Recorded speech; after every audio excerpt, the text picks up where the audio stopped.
नमस्कार दोस्तों। आज हम एक ऐसे विषय पर बात करेंगे जो हमारी सोच और जीवन को एक नई दिशा दे सकता है। हम बात करेंगे भारत से हम क्या सीखें। भारत एक ऐसी भूमि है जहां हर कदम पर ज्ञान, संस्कृति और सभ्यता की गहरी धारा बहती है। यहाँ की प्राचीनता, संस्कृत की गहराई और जीवन के प्रति सोच हमें बहुत कुछ सिखा सकती है। तो चलिए सेशन को शुरू करते हैं आज का थॉट ऑफ द डे के साथ। सफलता चलकर नहीं आती, हमें उस तक पहुंचना पड़ता है। ठीक उसी तरह जिस तरह भगवान ने हर पक्षी के लिए भोजन तो दिया है, पर उसके घोंसले में नहीं। तो वीडियो में आगे बढ़ने से पहले अगर आप बोर्ड की तैयारी कर रहे हैं तो रोशनी पब्लिकेशन आपके लिए लेकर आया है कैप्टन गोदूली भाग 2, जिसमें आपको क्लास 10 गोदूली बुक के सारे चैप्टर वेल एक्सप्लेन्ड, आसान भाषा में एवं सभी चैप्टर के ऑब्जेक्टिव एवं सब्जेक्टिव क्वेश्चन आंसर मिलेंगे, जो कि आपका बोर्ड की तैयारी को ध्यान में रखते हुए प्रोफेशनल्स की देखरेख में तैयार की गई है। इसका इस्तेमाल कई शिक्षकों द्वारा भी किया जाता है। आप इस बुक को हमारे ऑफिशियल वेबसाइट अमेजॉन, फ्लिपकार्ट अथवा अपने नज़दीकी बुक स्टोर से भी खरीद सकते हैं। आपको इस बुक के लिंक इस वीडियो के डिस्क्रिप्शन में मिल जाएगी। तो वीडियो के टॉपिक पर वापस चलते हैं।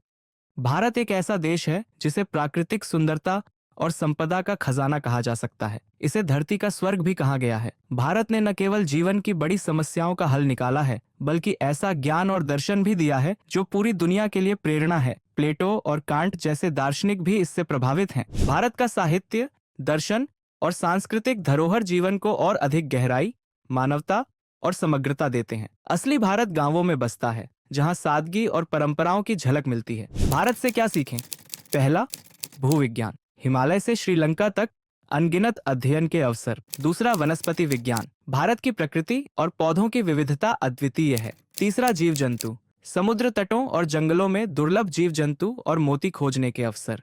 चौथी, संस्कृति और नृवंश, भारत एक जीता जागता संग्रहालय है जहां विविध परंपराएं और संस्कृतियां मिलती हैं। भारत ज्ञान, विज्ञान, प्रकृति और मानवता का अद्वितीय संगम है जो हर क्षेत्र में सीखने के लिए प्रेरित करता है। आसान और संक्षिप्त भाषा में। पहला, पुरातत्व प्रेमियों के लिए भारत। भारत में प्राचीन खुदाई के दौरान चाकू, औजार या जीवाश्म जैसी चीजें मिलने का रोमांच मिलता है। नालंदा जैसे प्राचीन विश्वविद्यालयों के अवशेषों को देखकर पुरातत्व प्रेमी प्रेरित होते हैं। जनरल कनिंघम की भारतीय पुरातत्व सर्वेक्षण की रिपोर्ट पढ़ना दिलचस्प हो सकता है।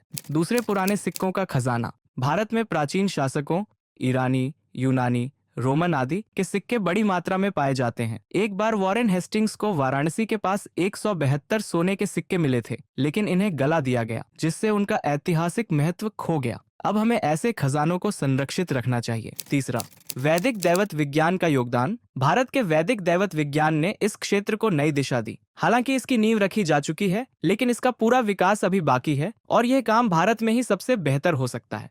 चौथी, नीति कथाओं में भारत की भूमिका। भारत की नीति कथाएं और कहावतें जैसे शेर की खाल में गधा पश्चिम तक पहुंची, चूहे और सुंदरी जैसी कहानियां संस्कृत और यूनानी कथाओं में समानता दिखाती हैं। यह सवाल है कि ये कथाएं यूनान में कैसे पहुंची और चौथी सदी में वहां कैसे प्रचलित हुई। इस क्षेत्र में और शोध की जरूरत है। निष्कर्ष, भारत पुरातत्व, दैवत विज्ञान और नीति कथाओं में गहरा योगदान देता है। इनका संरक्षण और अध्ययन बेहद महत्वपूर्ण है। यहाँ यह बताया जा रहा है कि भारत और पश्चिम की दंतकथाओं में कई समानताएं हैं। हालांकि यह निश्चित ये साबित नहीं कि ये कहानियां कहां से आईं। फिर भी हो चुका है कि सोलोमन के समय में भारत, सीरिया और फिलिस्तीन के बीच व्यापारिक रास्ते खुले थे। बाइबल में जिन वस्तुओं का जिक्र है, जैसे हाथी दांत, मोर और चंदन, ये केवल भारत से ही आ सकती हैं। भारत और फारस, लाल सागर और भूमध्य सागर के बीच व्यापारिक संबंध कभी भी बंद नहीं हुए। यहाँ तक कि शाहनामा 10वीं-11वीं सदी में भी यही व्यापारिक संबंध बने रहे। भारत में भाषाओं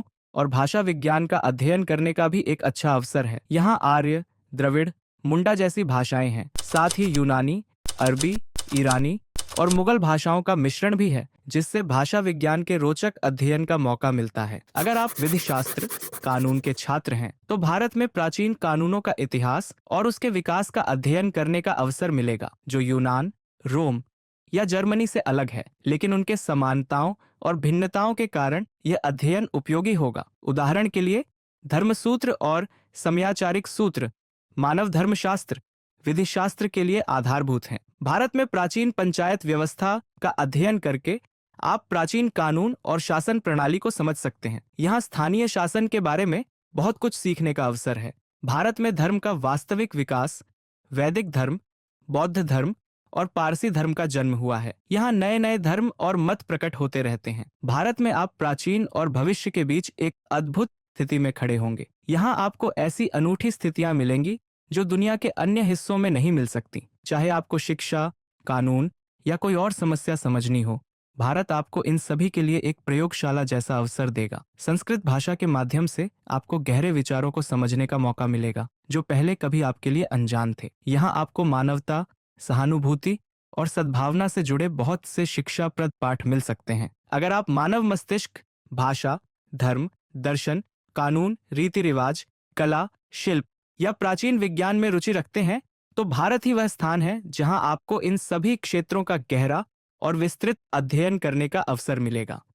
भारत के इतिहास में अत्यंत बहुमूल्य और प्रामाणिक जानकारी है जो कहीं और नहीं मिल सकती। अगर आप भारतीय इतिहास के किसी एक अध्याय को पूरी तरह से समझ लें तो पाएंगे कि हमारे स्कूलों में पढ़ाया जाने वाला इतिहास इसके मुकाबले बहुत सीमित है। अब मैं आज के भारतीय साहित्य पर बात नहीं करूंगा बल्कि संस्कृत भाषा पर चर्चा करूंगा, क्योंकि यह एक प्राचीन और महत्वपूर्ण भाषा है जिसे ऐतिहासिक दृष्टिकोण से समझना बेहद महत्वपूर्ण है। संस्कृत की सबसे बड़ी खासियत उसकी प्राचीनता है, क्योंकि यह ग्रीक और लैटिन से भी पुरानी है। इन भाषाओं में कुछ समानताएं पाई जाती हैं, लेकिन संस्कृत के आने से इन भाषाओं के आपसी संबंध को समझना आसान हो गया। संस्कृत इन भाषाओं की मूल भाषा है और इससे हमें वह जानकारी मिली जो इन भाषाओं में खो चुकी थी। उदाहरण के लिए, संस्कृत में अग्नि शब्द ग्रीक और लैटिन के फायर्स जैसे शब्दों से मिलता जुलता है, जो यह दिखाता है कि प्राचीन आर्यों को आग का ज्ञान था। यह भी देखा जाता है कि कुछ शब्द एक क्षेत्र में जीवित रहते हैं जबकि दूसरे जगह पर वे खत्म हो जाते हैं। जैसे